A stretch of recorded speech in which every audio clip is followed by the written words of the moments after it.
This is either going to be the shortest or the longest review I've ever done. Hey, I'm Amy and welcome back. I just saw, well, I kind of forced myself to see The Nutcracker and the Four Realms. I did a trailer reaction to it. You can check it out up there if you would like to see it. But watching the initial I think it was trailer 2, I was not super excited about this movie to begin with. I really love the Nutcracker in general. The ballet is one of my favorite things to listen to during the holidays, and I absolutely love going to the actual ballet when I can. It's been like a while since I've actually seen the Nutcracker ballet, like 2 years. But before that, it had been even longer. I love going to it when I can because I love it so much. It really puts me in the holiday spirit. So when I saw the trailer for this, I was like, you know what? It doesn't really feel like it's going to be much like the Nutcracker ballet. And I know a lot of people are probably like, okay, that's great. They're not going to be, just remaking the entire ballet into this movie. And I'm like, you know what? That's kind of what I want. I would like to see it more as a movie instead of a ballet, but with ballet elements. And I don't care about any of that right now because I have other issues with this movie. So many. And this is coming from someone who is a huge Disney fan. So, me saying that I was not excited for this movie and kind of forcing myself to go, here are the 2 reasons I went to go see it. 1, I am a massive fan of Disney movies. They have been letting me down a lot with their live action movies, especially with A Wrinkle in Time. I was really excited for that. Really let me down. I am still a huge, true blue Disney fan at heart, and I will probably go see almost any movie that they put in theaters. So this one, I was like, you know what? Disney made it. I'm going to just give it a chance. Morgan Freeman's in it too. Like, that's not the second reason why I went to go see it, but Morgan Freeman, as a whole, is kind of a reason why I went to go see it, but not a full reason. Disney is really the most. And the second reason is because I wanted to start getting into the Christmas spirit. If you know me at all, you know I absolutely love Christmas. It is my favorite time of the year, pretty much from the 1st of October to the 31st of December is my favorite time of the year. You get Halloween, you get Thanksgiving, you get Christmas. 3 months to just eat whatever you want. My kind of holidays. And not to mention, like, Halloween, you get to dress up and it's fun and it's spooky. And I've really been getting into the spookiness of a lot of, like, scary movies a lot recently. So I've been really getting into the spookiness of it. And then Thanksgiving, I just love it. Thanksgiving through Christmas, I feel like are really fun. The whole coziness, the food, the comfort of just being with people in Christmas, and just all of Christmas in general. It's such a happy time, for me at least, because I just grew up loving Christmas. It just made me want to get into the Christmas spirit, especially since I am kind of far away from my family and I haven't really seen them in a while. So I just wanted to kind of get that Christmassy spirit just planted in me at the beginning of November so I could just be Christmas happy up until I get to see my family at the end of December. And let's just say I'm gonna have to wait for The Grinch next week. Well, this week, Friday, Thursday. I'll be seeing The Grinch on Thursday. But any new movies, it's going to be a minute before I can get into the Christmas spirit. But other than that, when I first went into this, I was trying to keep an open mind because of those 2 reasons, plus Morgan Freeman. I really wanted this to be good because I love Disney so much. And with that said, I have a whole big page of reasons why this movie. So first things first, Christmas stuff. It honestly has nothing to do with the Nutcracker ballet besides the main character's name is Clara. There is a Nutcracker involved. There is a Sugar Plum Fairy. She has a godfather who is kind of an inventor, but she is also really mechanically inclined, which is weird to me. The mom is mechanically inclined, and there's physics and stuff, and it's just very weird, very obvious setup too that Clara is very physics and mechanically inclined. I was not having it. It just felt very weird and very forced, very awkward. Not really fun for me. And the Nutcracker is supposed to be based around Christmas, right? The whole thing is Clara gets this Christmas present, which is a nutcracker, and it kind of saves her from these mice, and it's just this big, beautiful, magical thing where she goes into this fantasy land and has all these fun adventures, and this felt nothing like Christmas except for maybe the first 30 minutes. And then from there on out, it felt like it was trying to be a mixture of the Tim Burton Alice in Wonderland mixed with The Lion, the Witch, and the Wardrobe. And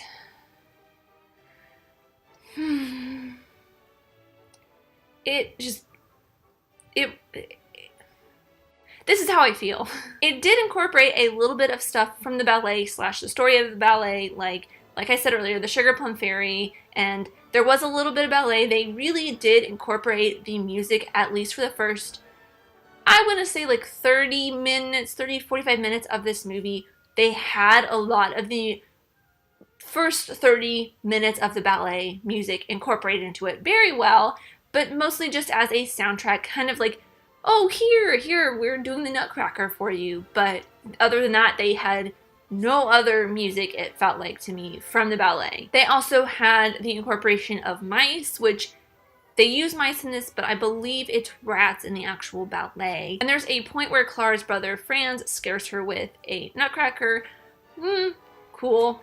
Not like super really part of this whole story, where it is a little bit bigger within the scheme of the ballet, because she was scared by the Nutcracker, and then she's scared by the mice, and the Nutcracker is protecting her. And they also had tin soldiers, which play a pretty big part in the ballet. Here they play a pretty big part as well, but the way they were incorporated, it just felt kind of dumb and kind of forced. A lot of this movie felt like it was forced to fit, or they forced the ballet to fit into the mold of this movie, and it just did not work for me. And Keira Knightley as another thing that felt very weird and forced me. Like, her voice was just really high pitched, and I found her very annoying throughout the entire movie. She was just talking this really high pitched voice, just very annoying, which I know she's supposed to be like very sugary and very sweet, which, spoiler alert, plays into this really weird twist that just completely lost me. And actually, once that twist hit, I just stopped taking notes.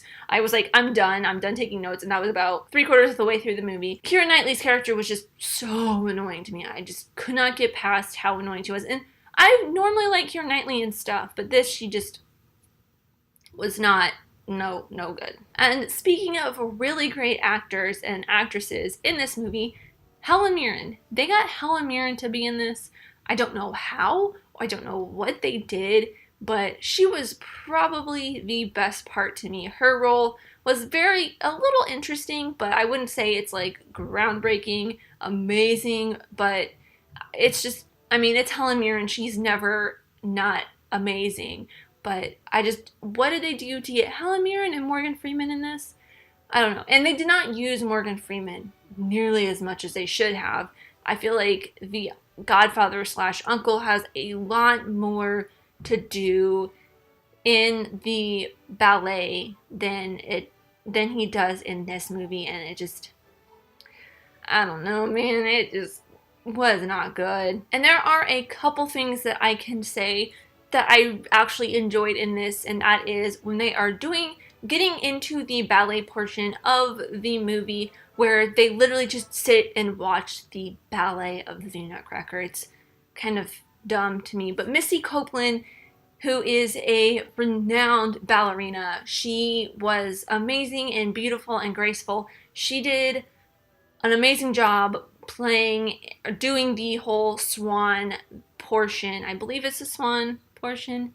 No, it's not. I'm getting it mixed up with Swan Lake.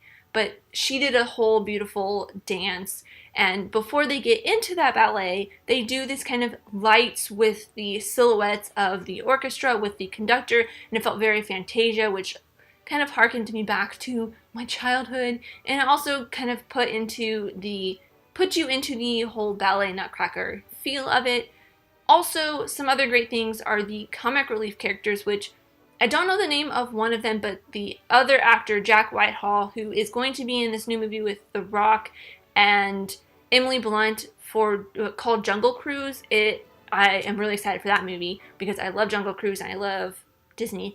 But he is going to be in that movie with them, so that's the only reason I knew kind of what he looked like, because The Rock posted videos of him. But I know he was he is a comedian, and I didn't realize he was going to be in this. So when I saw him, I was kind of excited, and he played the funniest role in this. He was really funny as one of the guards, really quick and just straight to the point. Rewatch score on this, I would give it an avoid. But if it was on TV and there was nothing else to watch, maybe I would watch it just to get me a little bit in the Christmas spirit. But at the same time, I felt so bored throughout this entire movie. I could not watch it. Oh, it was just really bad to me. I was not a fan. So yeah, I think I'm gonna give this an avoid. It's just, but you know, if you enjoy it, let me know in the comments down below. I know there are a lot of people who actually really did enjoy this movie. So if you're one of them, please let me know why. I would love to know. Maybe I'm just the odd one out. So let me know. But thank you guys so much for watching. I really truly do appreciate every single one of you. Let me know who you are in the comments down below, and let's be friends. If you enjoyed this, leave a like and subscribe if you're new, because I love talking all things movies, TV shows, filmmaking, film history, all that fun stuff. And I'll see you next time. Bye!